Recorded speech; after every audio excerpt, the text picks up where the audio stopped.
Okay. for notes. So I'm not going to say very much because I remember the intention of this gathering, this memory. But to organize ourselves together, I did pass out a big back of the room piece of paper that said Prelude Posted. If you have a phone, could you raise it up? You don't have to have a phone, I'll just ask you.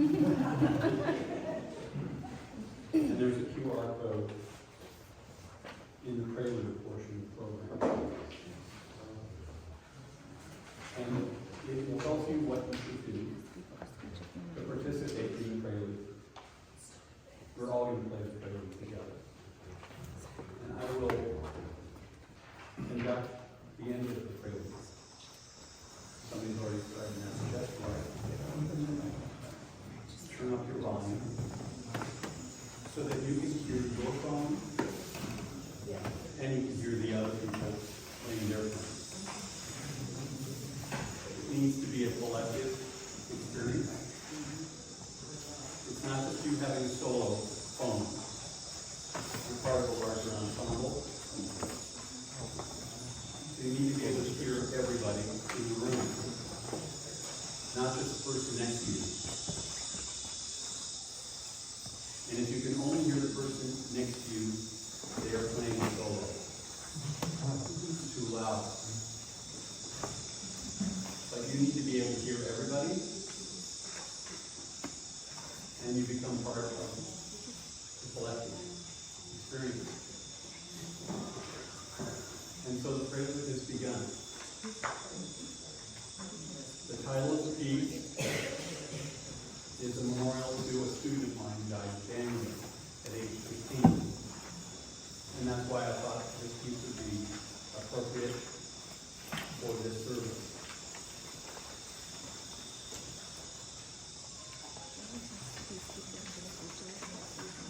There are 3 lessons. I'll let you contemplate what they mean and how they relate to this Prelude.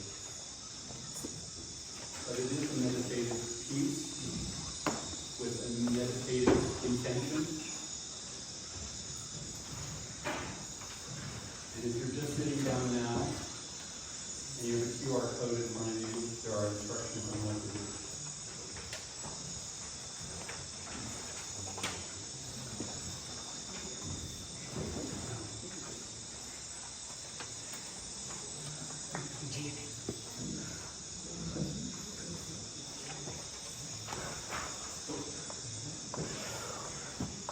My name is Randall.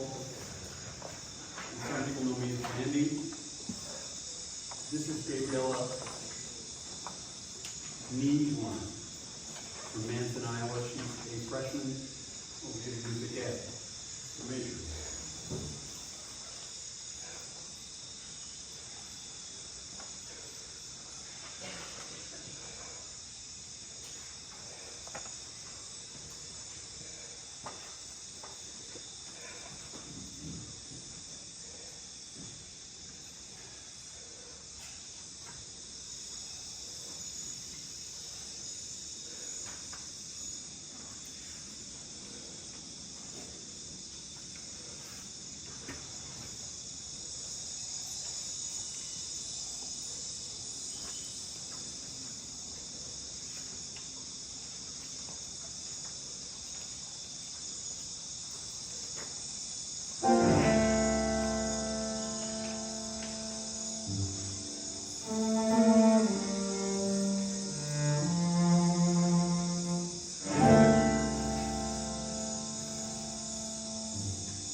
recognized for the important role you play as part of our great cloud of witnesses as alumni.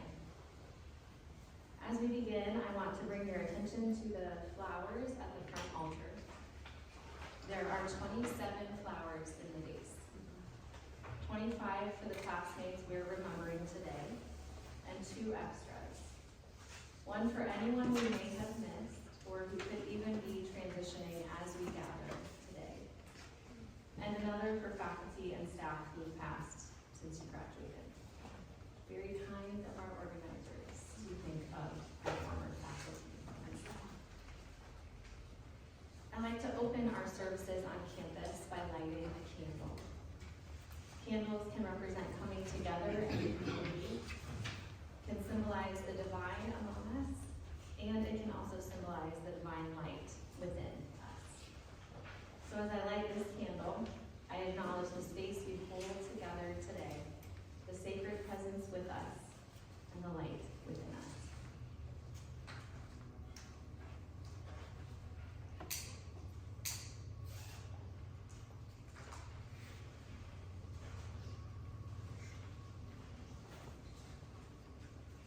Today I offer this space, this as a space to hold and contain any grief that comes up for you.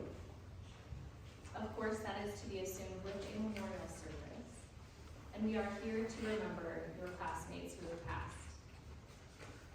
But I want to acknowledge that alongside the nostalgia and reminiscing about happy memories, sadness of what has been may have come up this weekend for you as well. This weekend, you may have thought about the many ways your experiences on campus changed and impacted your life, planting seeds that sprouted and grew over the decades that followed, and may have simultaneously felt a sadness about how quickly time passes. Today, as we share this moment, I invite you to feel the range of emotions that come up as we remember and reflect together.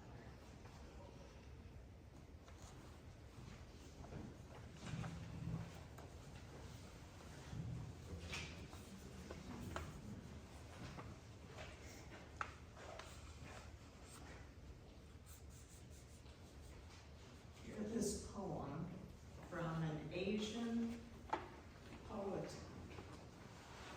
who was the first to get a Nobel Prize from outside of Europe in 1913.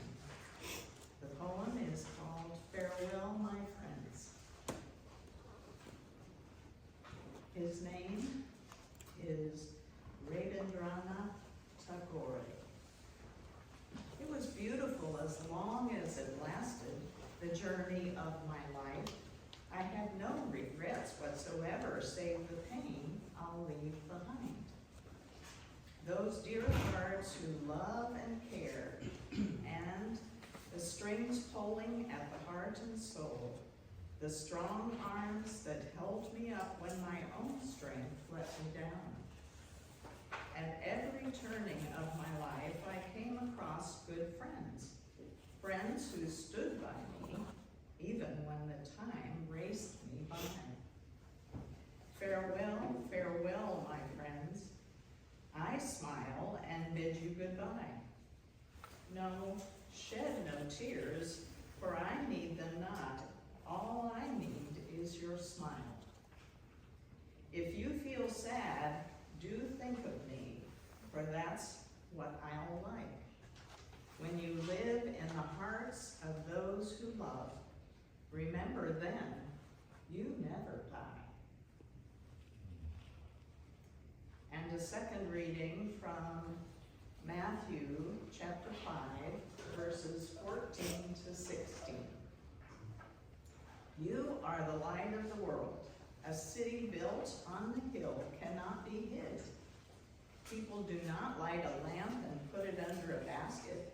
Instead, they put it on a lampstand where it can give light to everyone in the house.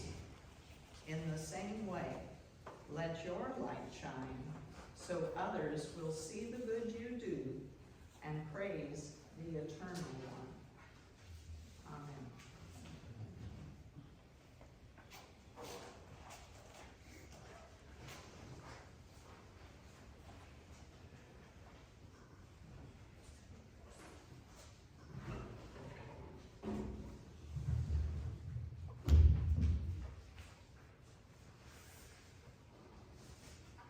now transition into a time of remembrance, which is where we will spend most of our time today.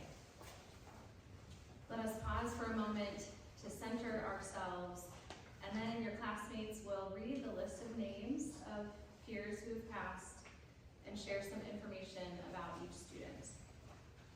A candle will be lit. Again, there are 25 on the table, as each name is read. After all the names are read, I will come back up to the microphone and we will open the space for you to share memories and stories as you wish.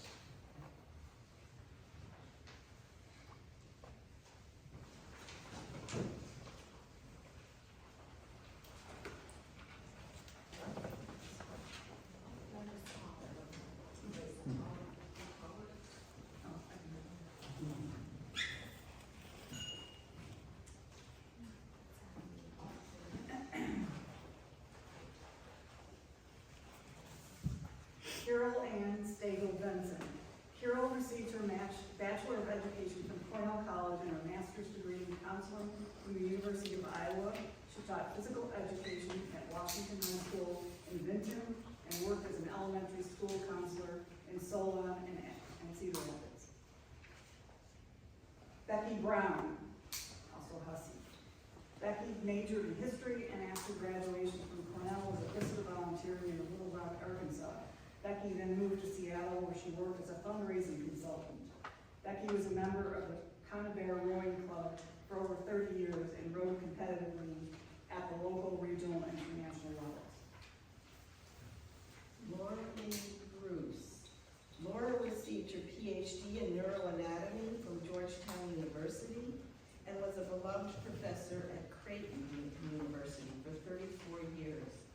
Laura was dedicated to empowering women in the biomedical sciences, and her commitment to her students reflected what she loved about her professors at Cornell, namely their full-hearted embrace of teaching. James Kutzinger. James earned a PhD in theology and comparative religious thought from Harvard University in 1980. He was a professor of religious studies at the University of South Carolina in Columbia, South Carolina, from 1980 until his retirement in 2018. He earned many accolades at the university. His greatest love was teaching through Socratic dialogue. G. Thomas Davis. Tom met the love of his life, Terry, after he moved to California in 1980. They married, had 2 lovely children, and Tom lived for the time he spent with his children. Tom worked over 40 years in the aggregate industry, but was best known for the service to others. R. Scott Dickinson. Scott owned and operated Scott's and Soda Tavern in Des Moines, and for 15 years was employed as a product support specialist for ADP. Scott had a passion for golf, music, and the Iowa Hawks. Daniel Del Doty. Dan majored in political science at Cornell and was originally from St. Paul. Dan was a scholarly, kind, and gentle man who had a passion for teaching and helping those less fortunate. William L. Drake, it's known as Bill. Bill joined American Family Insurance, becoming the claims manager, a position from which he retired in 2004. Bill was an ardent fan of baseball and ice hockey. Bill's innumerable kindnesses touched the lives of friends and family alike, and he will forever be remembered for his intelligence, sense of humor, and steadfast friendship. Dennis M. Fisher. Dennis was a member of the Delta Phi Rho fraternity in which he was blessed with unending friendships of a core group of men lasting more than 40 years. He was a retired golf management professional and a phenomenal chef. Kirby Garrett. Kirby was a politics major while attending Cornell. Kirby passed at age 37 and is buried in Eugene, Oregon. Joyce Binter Gordon. Joyce was a member of Phi Omega sorority. She was a psychology major. Her spouse, Jeffrey Gordon, is from the class of 1974. Joyce lived in Champaign, Illinois. R. Jane Casey.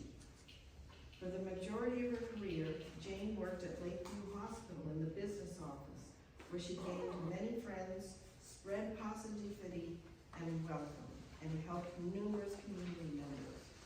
Jane was full of kindness, joy, life, and a little bit of mischief. She enjoyed time with her family, especially her grandchildren, and traveled with her husband, Tom Baldwin, also from the past in 1975. Gary Hallheim. In his heart, Gary was a teacher. He taught physics and math in several secondary schools. In his later years, he also did a lot of substitute teaching. Gary and Nancy started an exercise equipment business, Fitness Master, which competed directly with Nordic Track. The job that Gary most enjoyed, however, was being a stay-at-home dad. He did that for 7 years. Gary cherished his family more than anything. Ronald Hardy. Ron served in the Navy and was devoted to sharing God's Word. He was a member of several Bible studies and singing groups. Ron delivered meals and offered rides to those without transportation. Nancy Milberg Harrison. Nancy was a Kappa Theta. She made the Dean's List her first year and was an admissions volunteer. Cheryl King. Cheryl received her master's degree from Ohio State University. She loved being around her family. She was of Baptist faith. Deborah Martin. Deborah was a sociology and psychology major at Cornell. She was originally from Kansas City, Missouri. Bradley McEwen. Brad was originally from Providence, Rhode Island. Brad passed at age 36 and is buried in Benson, Vermont. Roger Ost. At Cornell, Roger was a psychology and sociology major. Roger was a member of the Delta Phi Rho fraternity. Roger was originally from Mount Prospect, Illinois. William Ortmeyer. Bill majored in mathematics and physics. Both of Bill's parents and 2 siblings attended Cornell. Bill was originally from Wapello, Iowa. Barbara Marie Reed. After working for several banks in Iowa, Barbara moved to the Twin Cities in 1988 and spent the last 23 years working for Wells Fargo. Barbara enjoyed sewing, quilting, playing in several church handbell choirs, and volunteering in the Hosanna prayer team. In 2000, she found her true passion in missionary work and traveled to several different countries on mission trips.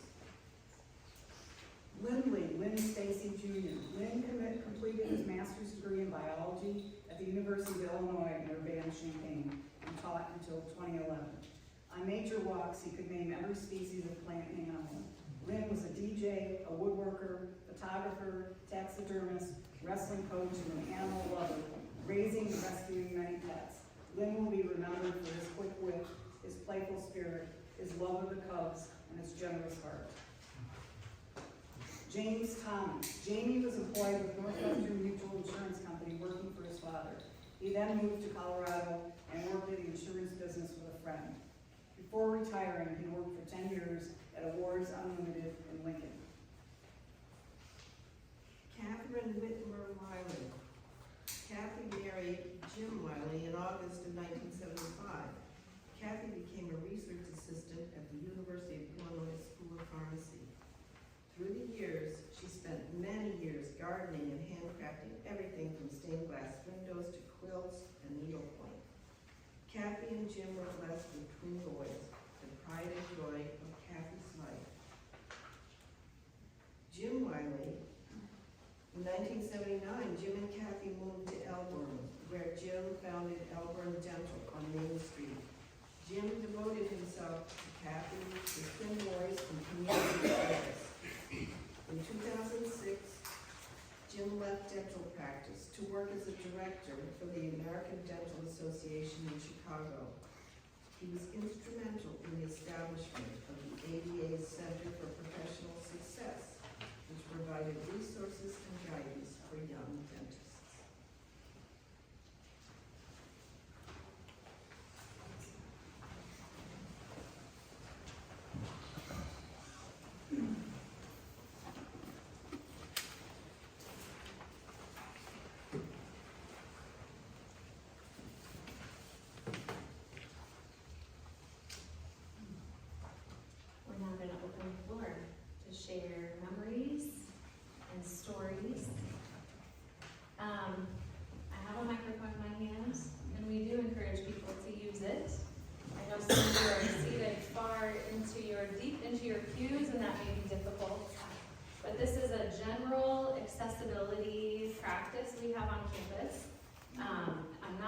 saying that because we have several people in the room with hearing aids. So, I invite you to use the microphone if possible. If not, you're gonna have to shout. Okay? So the floor is open, come as you wish.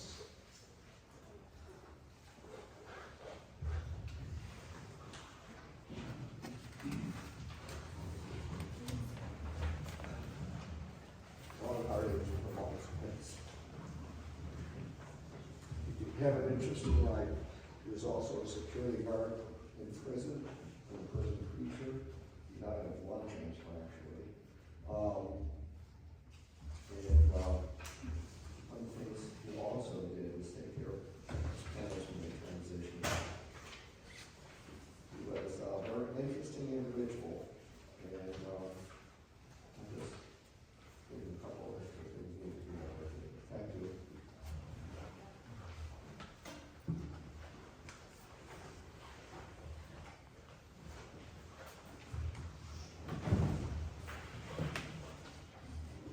Hi, good morning.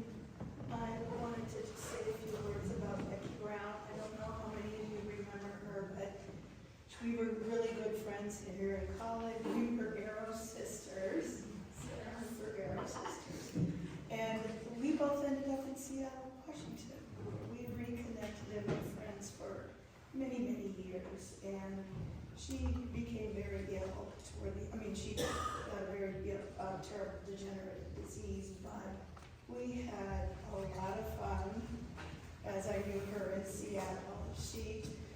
It was terrific to reconnect with her. We had a lot of fun talking about Cornell and Cornell folks that we knew. I had the chance to know her partner well. They had a beautiful farm up in the North Cascades north of Seattle. She became a florist and did community agriculture, so flowers, gorgeous flowers off her partner farm, and sold produce. And I was able to see her a couple times. I drove up to the farm to see her a couple times before she passed, and was very sorry to lose my dear friend and a classmate of ours. So I just wanted to say those words for her, and I plan to reconnect with Martha, her partner, to talk with her and let her know how this all went. There were several memorial services for her. I was a part of those groups. So this is my opportunity to say a few words for my dear friend and my dear classmate. Thank you so much.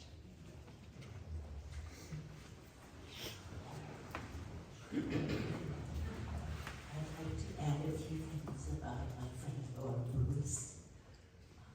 Laura was a wonderful example to my children of a strong, successful, independent woman. We visited her a number of times over the years when she lived in Virginia and in Nebraska.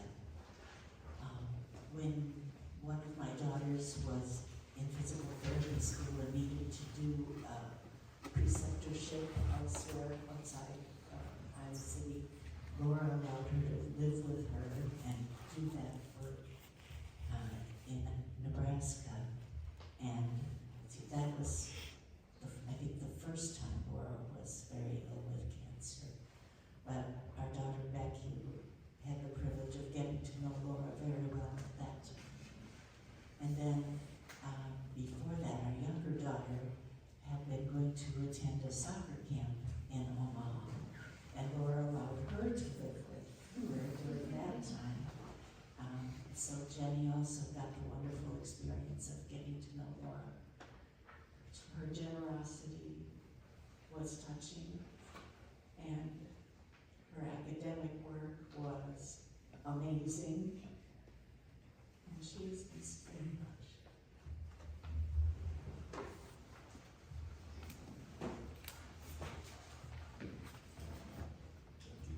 Good morning. I just want to lift up Cheryl King for a moment. Cheryl was also from my city, Winston-Salem, North Carolina. And so when I got her in 1970, she came the next year, and we had a Winston-Salem connection. She was, let me say, impressed with a young man by the name of Michael Leach. who lived off campus in the Honors Dormitory. On occasions, we would find acceptable to visit him, and I knew Michael real well because he was from Charlotte, North Carolina. So those memories are very vivid in my mind. This campus represented a real community. And when I got into 1970, there were 17 African American students on the whole campus. And 11 said reported before, so we know we were wrong. So glad Shirley came. I wish her the best, and hope she's in God's grace and enjoy heaven.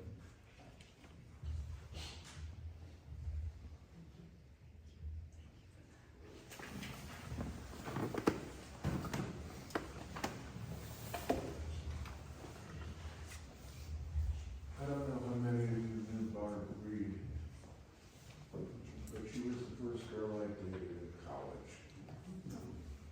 We went down to the Strand. It was the first week of school. I remember the movie, it was I Never Sang for My Father with Richard Dreyfuss. And we walked slowly back under the trees, which were turning color, and we held hands, though it was the first day. That's moving faster.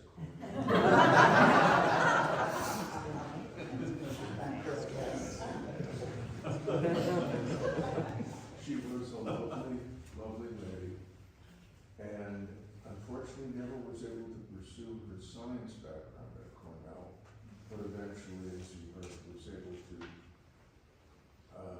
find her passion in mission work. She was the girl I didn't marry. I still don't know why.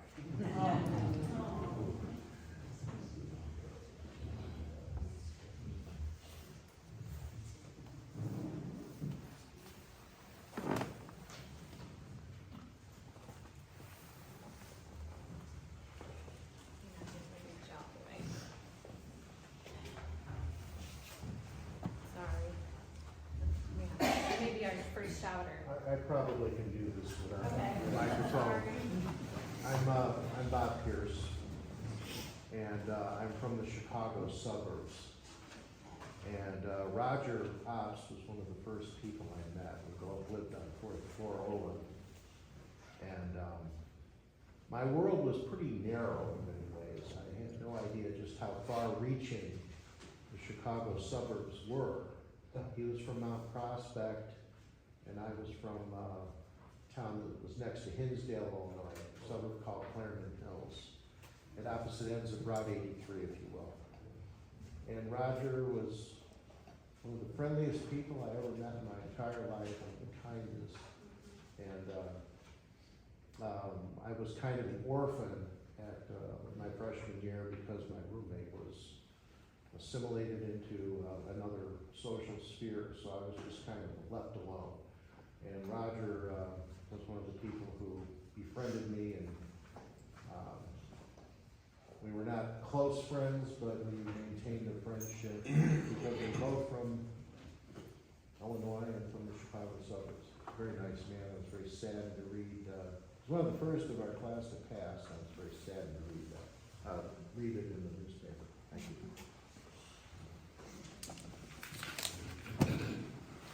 And Roger's twin brother, Rob, was one of our classmates.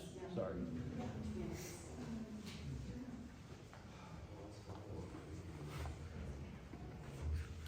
I didn't need the mic, did I?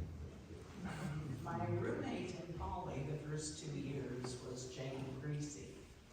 She was a French major. I was always envious because it seemed like she never studied.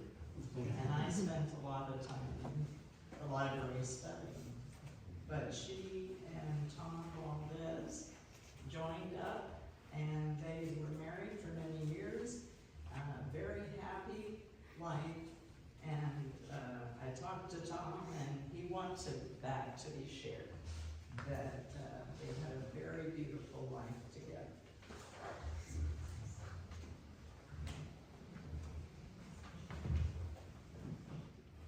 I'm going to say a few more words about Laura Bruce. Laura Bruce was my roommate at here for 4 years.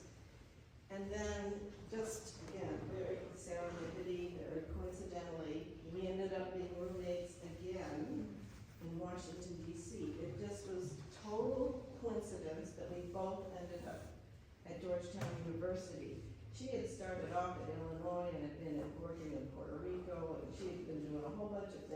she ended up getting her doctorate finally in neuroanatomy from Georgetown University. So there we were both in the DC area, and we were roommates again. But then we also have gone over the years of many amazing trips.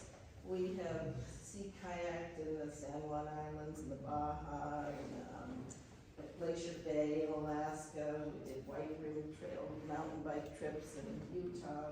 We did all kinds of amazing, we traveled to Turkey together. We did a lot of really fun things, and she loved those, she worked hard and she played hard, and she was a very dear friend, and that was, we met here, of course, in Cornell. Thank you.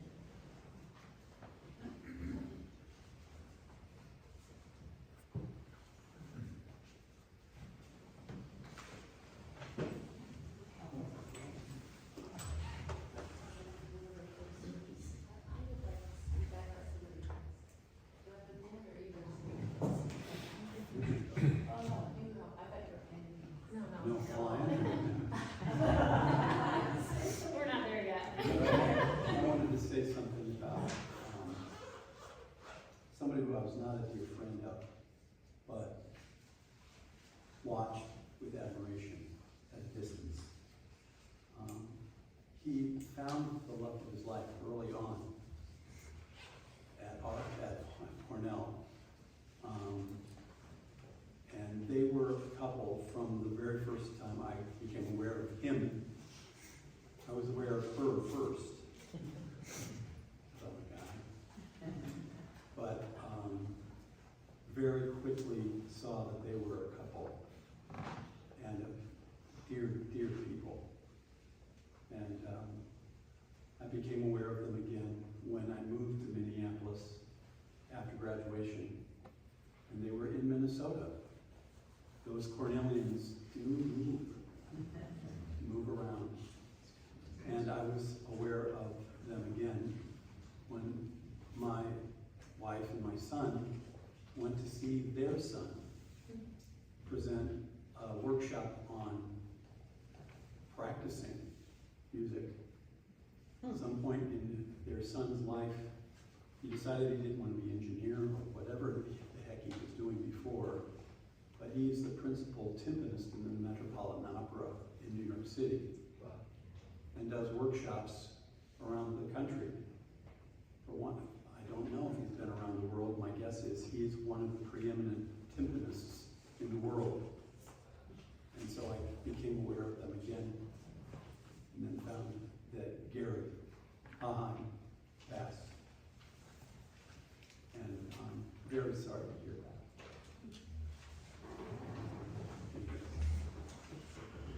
Wait till last. I don't know if I will be or not, because there's 3 people I want to talk about on this list. When the names were read and short messages about them, all I could see were huge smiles.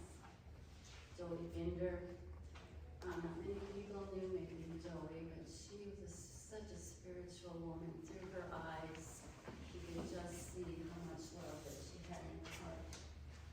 And her marriage to Joey. We remember a great camp out there, and it was just a wonderful day of Cornellians coming together after we graduated. I don't know if any of you remember Doc Gibson, but he played the flute, oftentimes around campus, just hanging out on the side somewhere on a curb, I don't know. But a lot of times we'd get our steaks from and take them down to the alley and whatnot, and cook out instead of eating at Saga, which is one of our favorite things to do. So that's Joey. Jamie Thomas, too. Oh my gosh. He was somebody I had a deep crush on for many years. Love Jamie. The same thing. Just the happiest man I could see through his eyes. He and I used to drive the Green Machine up to Iowa City, down to Iowa City, to go to the library because we couldn't study on campus. There was no way we could study at the library. Too many people, too many You know, we just had to leave town, so Jamie and I would drive the Green Machine, to the library in Iowa City.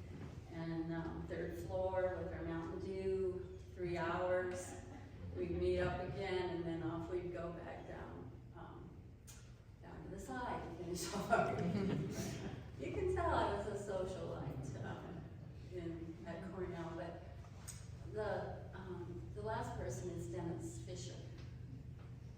Dennis had a tumultuous life. I knew him, well, he was, a groomsman or best man in my first marriage to Sarah. And I knew him early on, but then we lost our way until he came back to, Illinois, and, he remarried, and he had one child, Ashley, whom he loved dearly. He was a chef, and he was really good at it. He had trouble with his knees, he had knee replacements, which then had to be redone, and he ultimately lost his limb. And he called me, reached out to me from Bettendorf in rehab just to help him. He was lonely, nobody around anymore. So that was when Dennis and I reconnected, and he was a general, and the generals, yes, the guys have been together for a long time. Jamie was in that group as well. Kip Keener, the year before, he has passed.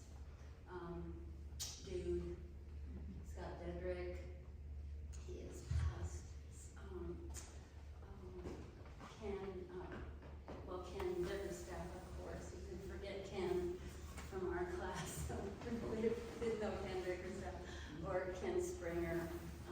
The thing I'm saying is that we were multi-aged for the 4 years. We just meshed with everybody, and you could come in life, you could separate and then come back and really know those people again from some of the experiences. And I think that's what's so special about Cornell. And I'm sure it's that way now. I'm positive it must be that way now, because you can't live in an environment like this and not feel close to your classmates, like many of us. Many of us maybe not know each other, but we kind of have that bond, don't we?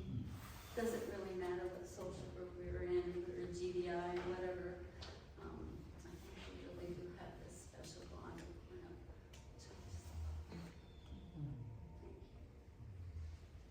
Sharon, save me.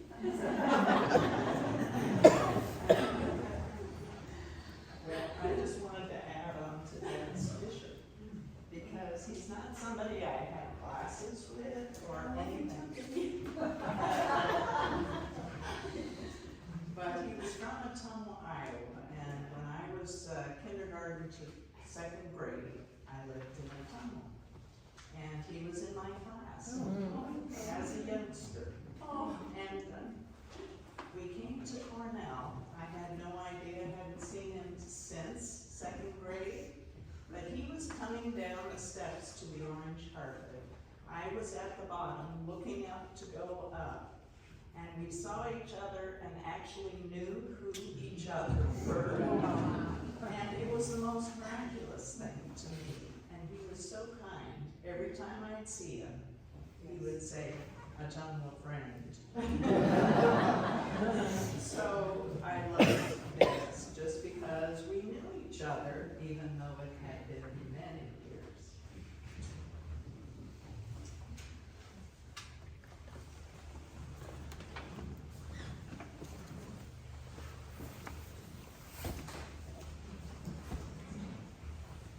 Carol Stagel was my freshman roommate in Pfeiffer Hall.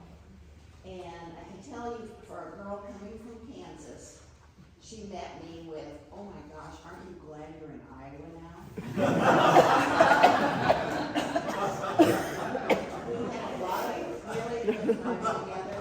Most of those times I cannot tell you about in this kind of an arena. But we had a lot of good fun. She really made my transition to college a lot easier than I anticipated. But I'll tell you one kind of funny story. was always worried about her thin hair. And I didn't realize she had a hairpiece. But I came into the room one day and there was this hairpiece on the floor. And I thought it was some kind of, so I screamed. And she came to my rescue and said, oh, I didn't mean for you to see that. Anyway, good for her for becoming a school counselor. I later became a school counselor, ironically. But enjoyed many good times with Carol as a freshman.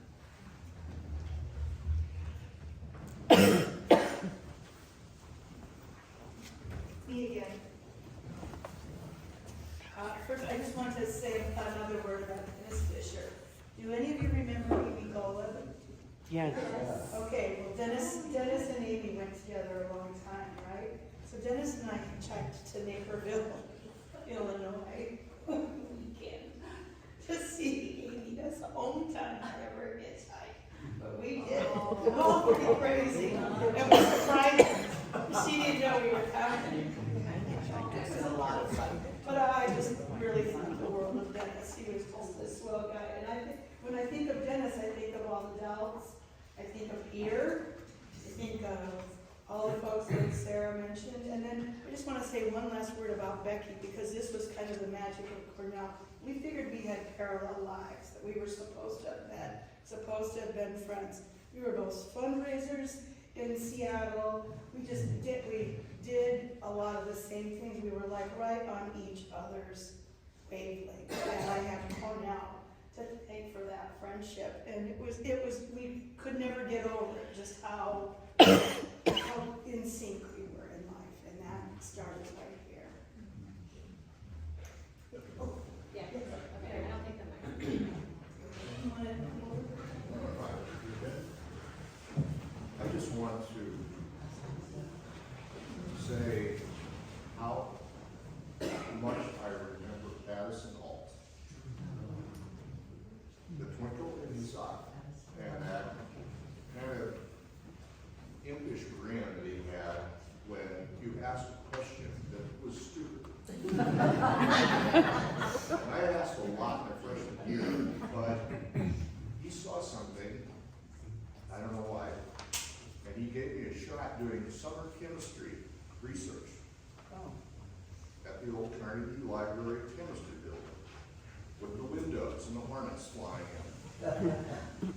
And one day, he said that they had a water leak over in the biology building where they kept the 5-gallon metal carboys of benzene and ethyl alcohol. Well, you can't have water contaminating your reagents. So we were on a mission from God to go over there and salvage that benzene and the alcohol.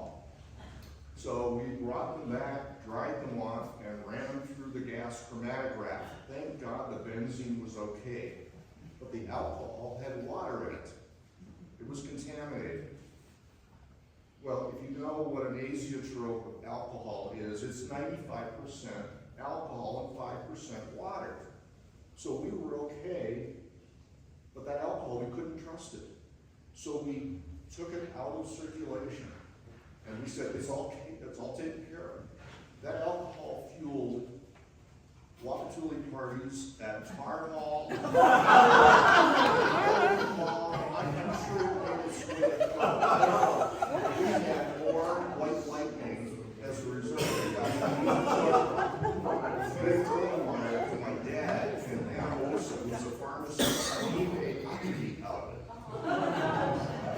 it. So I shared this with Addison a couple of years ago when I was back, and we were talking about one of our articles we did together. And he said, I knew that. And we actually had it on Friday afternoon research things in the summer. And he said, yeah, I know you spiked the lemonade with that little twinkle. So he gave me a shot, and I A shot. we give it back. But no, he gave me my shot to kind of get air under my wings, and I remember him always with that.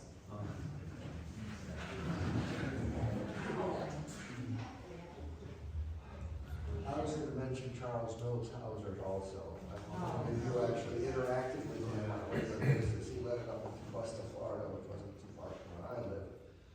And he was very giving of the history of the school. I mean, he wrote the book too. And I don't know if he gave me one or I have it up, but I mean, listening to him tell stories was amazing. And he was very relaxed about all the students and everything. He just loved all of us. It was great. I just want to give him a call out too. I was also going to go back to Ron for a second.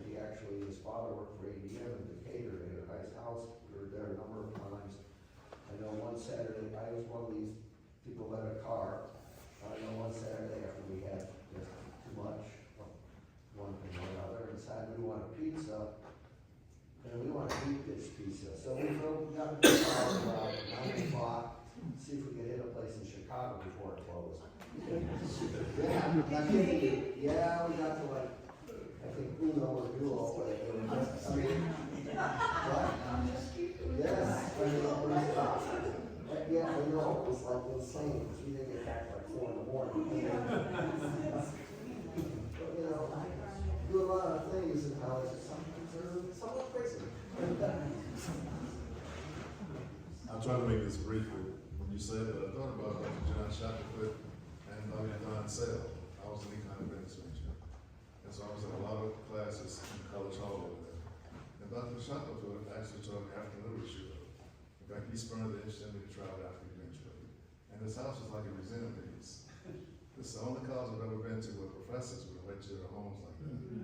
This really mystique of Cornell is very, very important and very valuable. That's one of the a friend of mine who got me to Cornell, he's Dr. John T. Green, when he passed away. But he graduated from here in 1917. When I arrived, he left. That's the same year. Wants to say North Carolina again.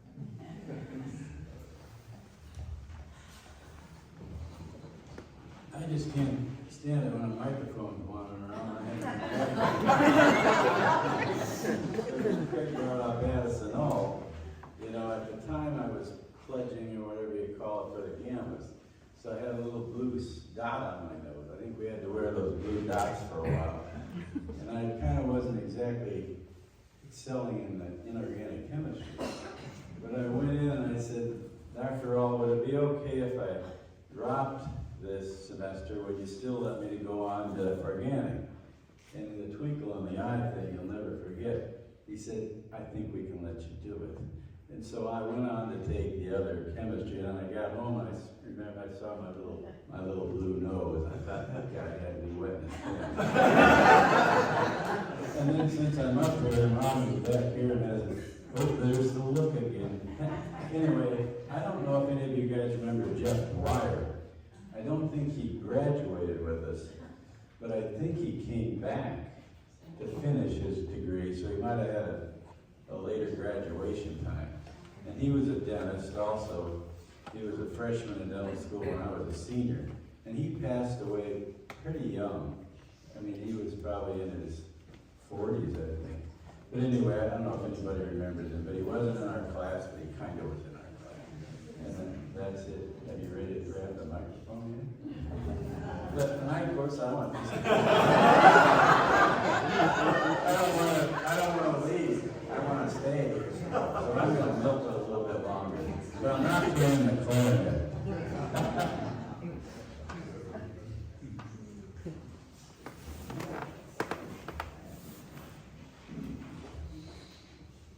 I was a broadcaster for many years, and one of the great faults is those people don't know how to get off the stage.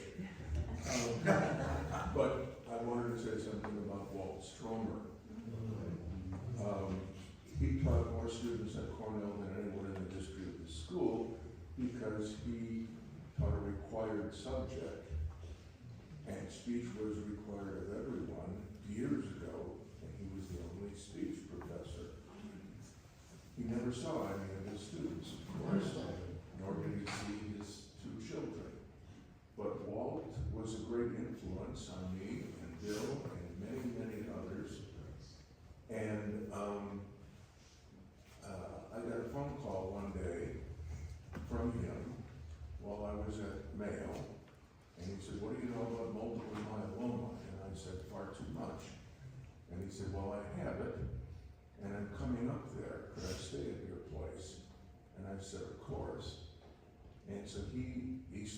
our house while he was going through his initial exams at Mayo. And he didn't say too much about it. We dropped him off at the front door, and Mayo being Mayo, that's all you had to do. He walked in, said his name, and they took care of the rest. But I wanted to say that he left two things at our house. One was a very small plant as a thank you, and the other, he met my daughter, who was about 7 or 8 at the time. And in the few days he was staying with us, he taught her to read Braille.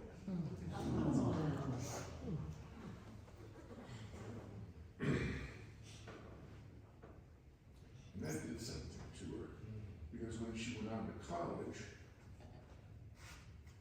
her foreign language requirement, she could have taken Spanish, all the logical things. She took sign language. So she could talk to people.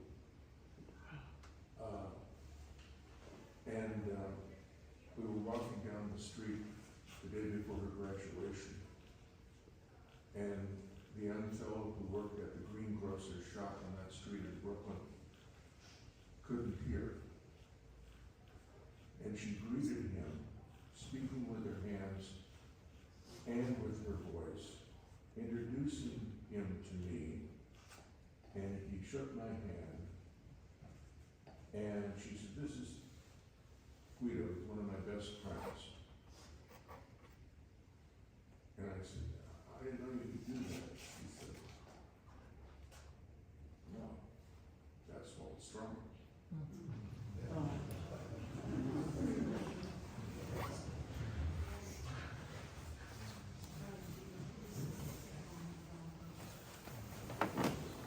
Okay, one more. Hey, can I see your notes first? Raise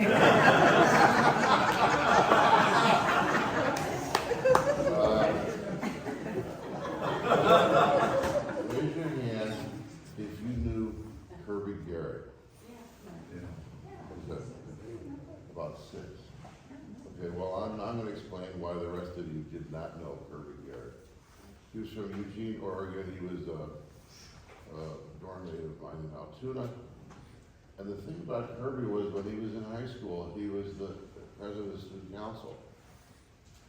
And this really stuck with him. I mean, the idea of not being president of the student council is something he could not even live with. So when he left to Cornell, he was really focused on becoming the president of the student council. And it was really serious with Kirby. I'll tell you how serious it was. Do you remember, sometimes you'd go into the lunchroom and the place would be buried in flyers. People, candidates for office would go down to the information desk and say, "Can you run off 900 copies of Vote for Mayor?" And they would do it, you know, it was free, and it is, all the tables would have 2 or 3 sheets on them. And it was kind of a mess. It was a cheap way of campaigning, is what it was. And I said to Kirby, I said, "Why don't you be different than everybody else? Why don't you not do that?" A very bad piece of political advice I gave. So he didn't do that. He didn't want to just, you know, rattle off all this junk, and so, and he lost.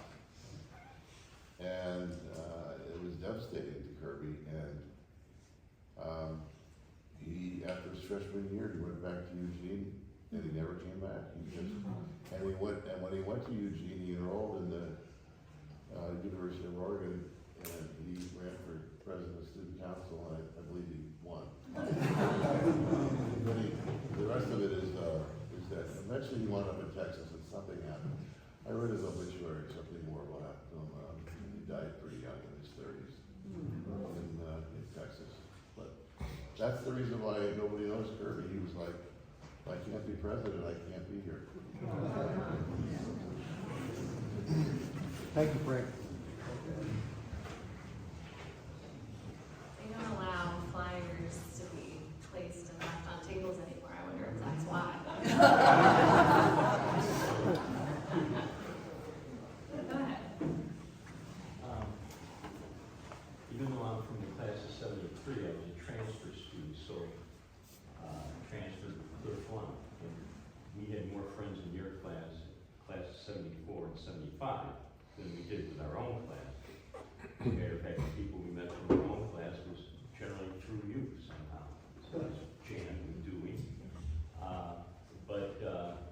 Cliff soon hooked up with Stacy Hahn, and so I was a third wheel between Cliff and Stacy, and Dorla soon started going out with Jeff Soder. And so Laura was the third wheel with her and Jeff. And so Laura and I were reciprocal third wheels and often thrown together as a result. And as Dorla indicated, worked very, very hard. But man, we really partied hard as well. And so most of my memories of Laura is actually with us partying pretty hard, whether it be at Telemark with Bob, which was a wonderful trip that we took over that resort town in Wisconsin, or ski resort, and many times in Champaign-Urbana when she was living with Cliff and Stacy. Dora would come around and we'd have some hard parties then. But the thing that was just one of the highlights was Cliff decided, if you'll recall, President Stump, at the great auction on the orange carpet where the art professor would auction off out to a portrait. And Professor Cross auctioned off the sonnet, which Cliff bought. But he had the idea, because of Stump's having a dinner with 6 plates, so there were 6 tickets, sort of, that could be auctioned off. And Cliff said, well, we 6 have to do that. Dorla, Jeff, Cliff, Stacy, Lauren. First one was pretty easy. People, the price got to a certain point, people drifted off. First 2 or 3. Then the bidding wars started. We had pooled our money and we pulled it off. It wasn't easy. There was one couple that really wanted to dine with the president. But we did it as a block of 6. And that evening was one of the most magical moments. 6 of us eating together, having philosophical debates, going from ranging the whole gamut, modern art, Plato, Aristotle, and then we left and party. But that's what I remember. The other thing, I always so disappointed they taken out the snail mailboxes, because I always remember Laura, her service job was the desk at Roar and Pauley, and helping with the mail, and ringing when you, the rooms when you got the occasional telephone call. I remember most is that. But we also revolved very much around the process. As a matter of fact, after the dinner, Crosset saw Cliff and me, and I don't know who else was. Did you take Baby Creek, John? Okay, so maybe you were included. He started rushing up, giving a stern look, and said, I heard you told President Stump I twisted your arm to take Baby Creek. And then I want to say one other thing. I did not know Cutzinger well, but the closest thing I ever experienced to discipleship was with Crosset. Using the Socratic dialogue, his eyes would latch on to an interlocutor within the classroom, question, answer, and we all ate it up. And in the classics class that I took in the fall of '72, that's where I first saw Mr. Cutzinger, as Crosset would say, entering the class with his briefcase. And Crosset would say, it's something unnatural with a student with a briefcase. But he was one of the best students of Crosset's. Crosset often sung his praises and would tribute to Professor Crosset that Mr. Cutzinger, as he would refer to him, carried on the tradition of Socratic dialect where he taught.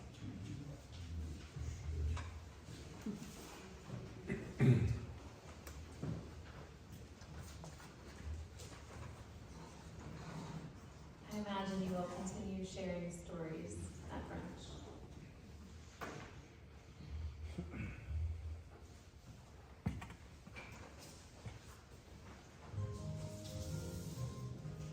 Thank you for sharing today. I hope that coming back has been meaningful. That remembering your beginnings has been meaningful. I wrote a brief reflection for us that I decided we don't have time for because of our sharing, which is the most important. But I decided I'm going to share it anyway. So I know your brunch doesn't start till 11:30, right? So we got a little time.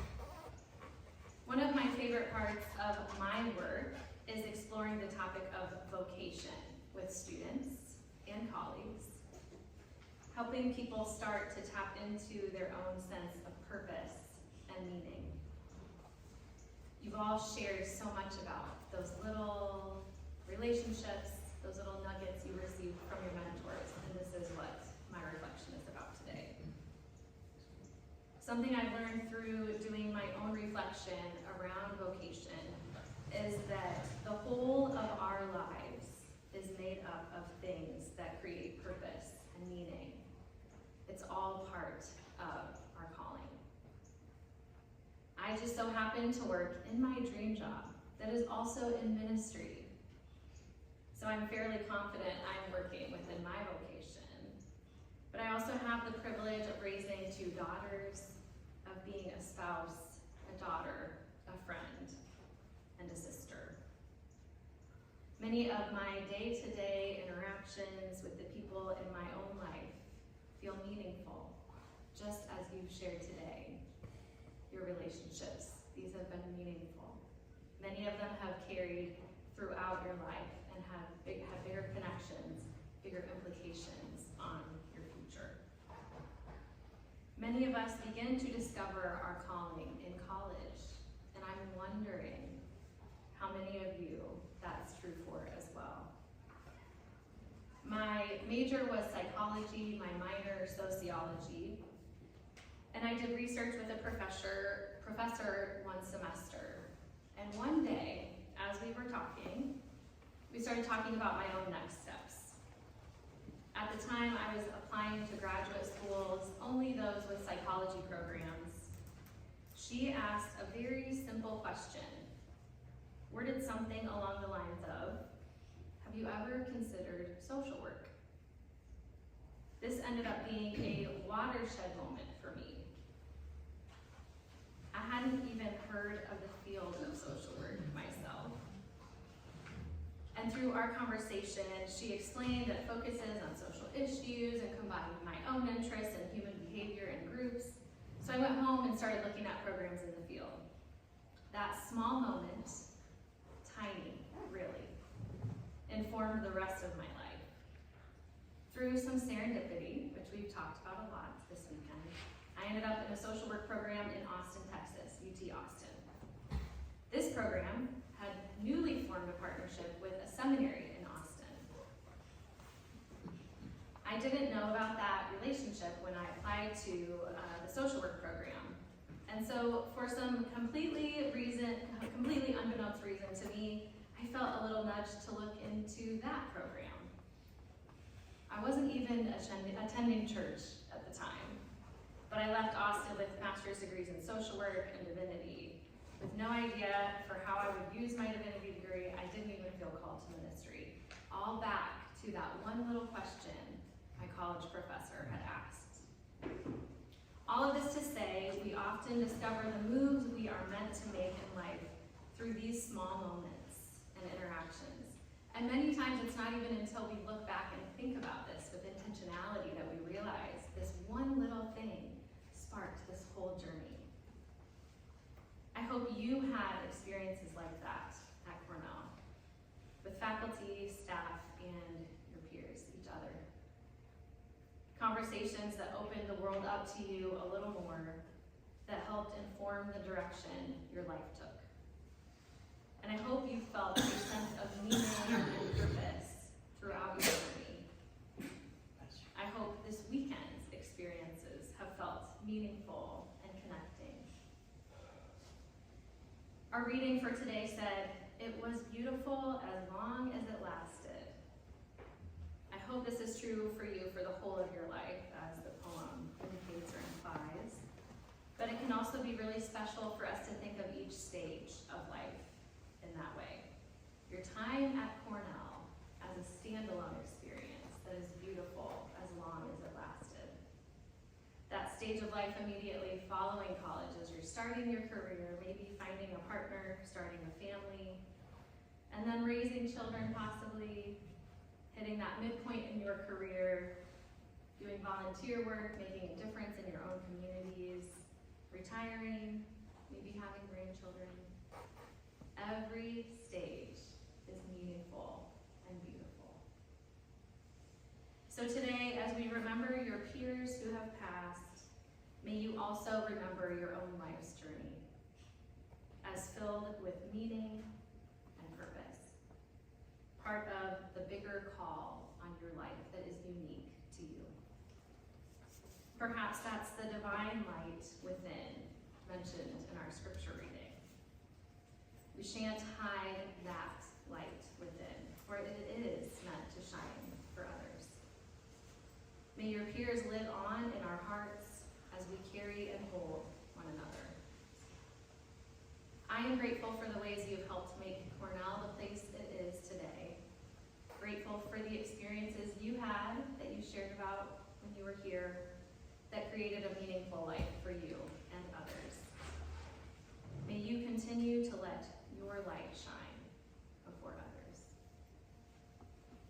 As we close today, I first offer a blessing for those we remember. This is slightly adapted from a piece called "A Blessing for the Dying" by Michelle Buhite. To those we remember, we bless you on your journey. We honor and celebrate the life that was yours, the lives you touched, the legacy you left. We release old wounds and regrets. We forgive and are forgiven. We cherish the life we shared, the life that is larger than us. For out of mystery we are born, and mystery receives us when we die. With sorrow and gratitude for all that has been, we bless you on your journey. Amen. I hope you have been moved by your time together today and also offer a blessing to those gathered here, similar to the one I offered yesterday at convocation. As you go from this place, may you be inspired to remember your experiences here. May you consider your life's, your soul's purpose anew. May you continue considering what this place has meant to you and the seeds it planted. May you continue to grow and find new and meaningful ways to contribute to your community. May you live out your days to the fullest, remembering this place and continuing to be changed by it. Thank you for coming today. We hope you've been nourished this weekend and hope the space that we have shared today has offered remembrance and gratitude, as well as a container for grief if you have needed that today.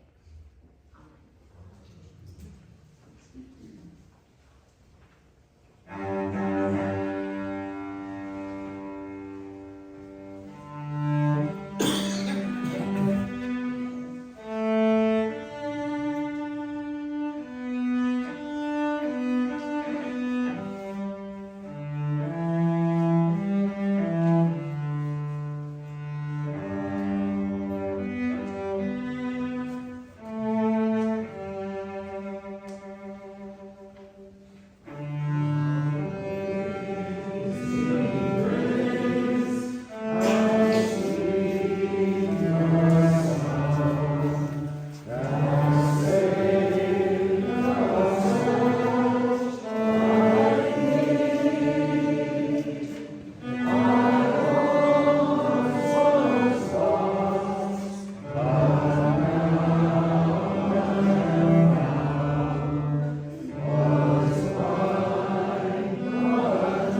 Feel